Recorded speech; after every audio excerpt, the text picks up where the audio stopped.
Monsieur le président, monsieur le ministre, mes chers collègues, le 6 mars dernier, la commission des lois a adopté à l'unanimité la proposition de loi de Vincent Delahaye et de 153 de nos collègues dont je fais partie. Ce texte vise à abroger des lois adoptées entre 1819 et 1940 et tombées en désuétude depuis. En commission, tous les intervenants ont regretté la complexité de notre droit.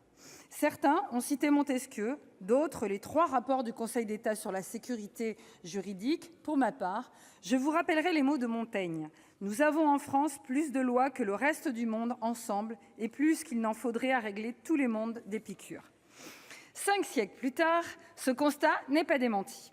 Pire, l'adage « nul n'est censé ignorer la loi » paraît de moins en moins réaliste.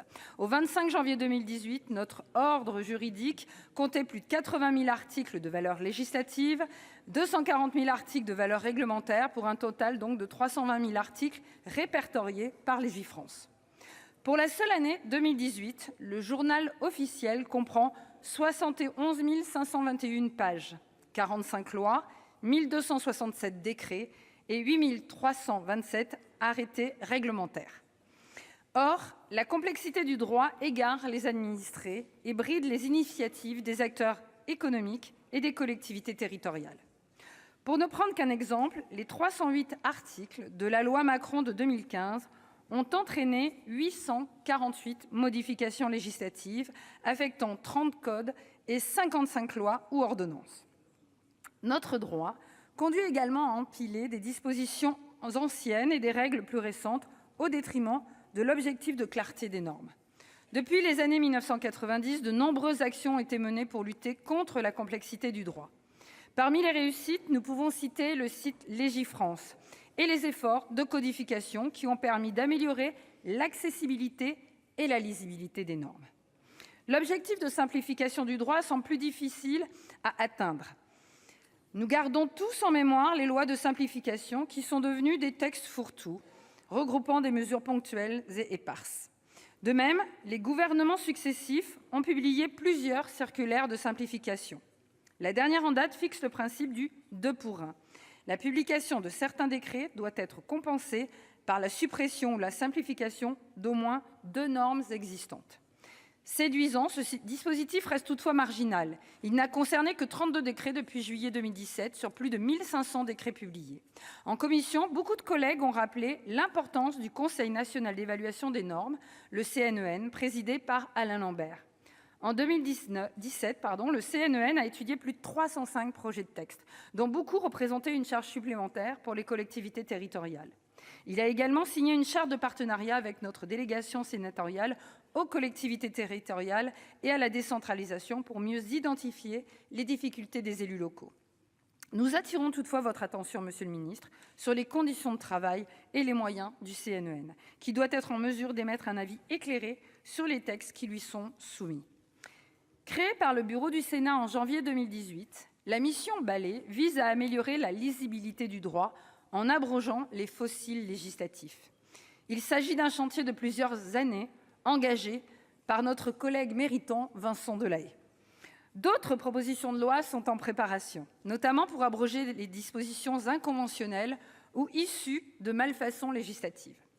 La proposition de loi qui nous est soumise traduit les premiers résultats de la mission Balai. Je salue d'ailleurs l'implication des ministères qui ont échangé avec nous pour s'assurer de la pertinence des abrogations proposées. L'éventail des lois abrogées est particulièrement large. À titre d'exemple, une loi de 1885 régissait encore les sociétés de patronage des détenus libérés qui ont fermé leurs portes au milieu du XXe siècle. Une loi de 1898 réglementait la formation des pharmaciens en contradiction avec l'actuel code de la santé publique et le droit de l'Union européenne. Comme l'a souligné le Conseil d'État, la proposition de loi sera sans incidence sur le droit applicable, car elle abroge des lois qui ne sont plus mises en œuvre depuis plusieurs dizaines d'années. Certains collègues se sont d'ailleurs interrogés pour savoir si cette PPL devait constituer une priorité pour le Sénat. 3 arguments m'incitent à répondre par l'affirmative. Premièrement, nous devons réduire le stock de normes pour éviter tout risque de confusion avec des lois ultérieures et améliorer la lisibilité de notre droit. Deuxièmement, cette proposition de loi revêt un caractère pédagogique pour nous rappeler à chacun parlementaires comme membres du gouvernement, les méfaits de l'empilement des lois et des décrets. Troisièmement, ce texte annonce d'autres propositions de loi pour abroger des lois plus récentes. Il s'agit ainsi d'un galop d'essai, avant des PPL qui s'attaqueront à des textes plus récents qui pourraient donc soulever davantage de questions politiques et de débats. Lors de ses travaux, la commission a adopté 15 amendements pour préciser le cadre général de la proposition de loi et s'assurer de la pertinence des abrogations proposées. Nous nous sommes beaucoup appuyés sur l'avis du Conseil d'État, saisi par le président Gérard Larcher, conformément à l'article 39 de la Constitution. Nous avons maintenu les dispositions législatives qui n'étaient ni inutiles ni obsolètes. Tel est le cas de l'article 82 de la loi du 31 juillet 1920, qui interdit d'ouvrir un casino à moins de 100 km de Paris, à l'exception de celui d'Enghien-les-Bains. En effet, il ne faudrait pas déstabiliser l'offre de jeux à Paris, alors même que le gouvernement expérimente des clubs de jeux dans la capitale. Dans la même logique, nous avons conservé l'article 1er de la loi du 31 mai 1854, qui a permis d'abolir la mort civile. Nous n'avons pas codifié cette loi, car nous pensons que certains textes, comme la loi portant abolition de la peine de mort de 1981, doivent subsister pour leur intérêt historique et symbolique. Nous avons également maintenu le droit de communication des documents administratifs au bénéfice des bibliothèques des assemblées parlementaires. Par ailleurs, la commission a adopté 3 amendements du gouvernement pour maintenir des lois du début du XXe siècle qui constitueraient le fondement législatif du Code général des impôts codifié par décret en 1950. Comme Alain Richard, je regrette cette complexité. Pour trouver les fondements du consentement à l'impôt, il faut consulter des lois absentes de Légifrance et un Code général des impôts papier, seulement accessible au ministère de l'économie et des finances. Nous vous invitons, monsieur le ministre, à prendre la tâche de la Commission supérieure de codification pour remédier à cette situation quelque peu ubuesque. Enfin, la commission a abrogé 8 lois obsolètes supplémentaires dans le prolongement des travaux de la mission Balai. Au total, le texte de la commission abroge intégralement ou partiellement 49 lois adoptées entre 1814 et 1940. Ce chiffre correspond à environ une année d'activité législative. Il peut paraître modeste, mais ce n'est qu'un début, la mission Balai poursuivant inlassablement ses travaux. Au bénéfice de ces observations, la commission des lois vous propose d'adopter la proposition de loi ainsi amendée.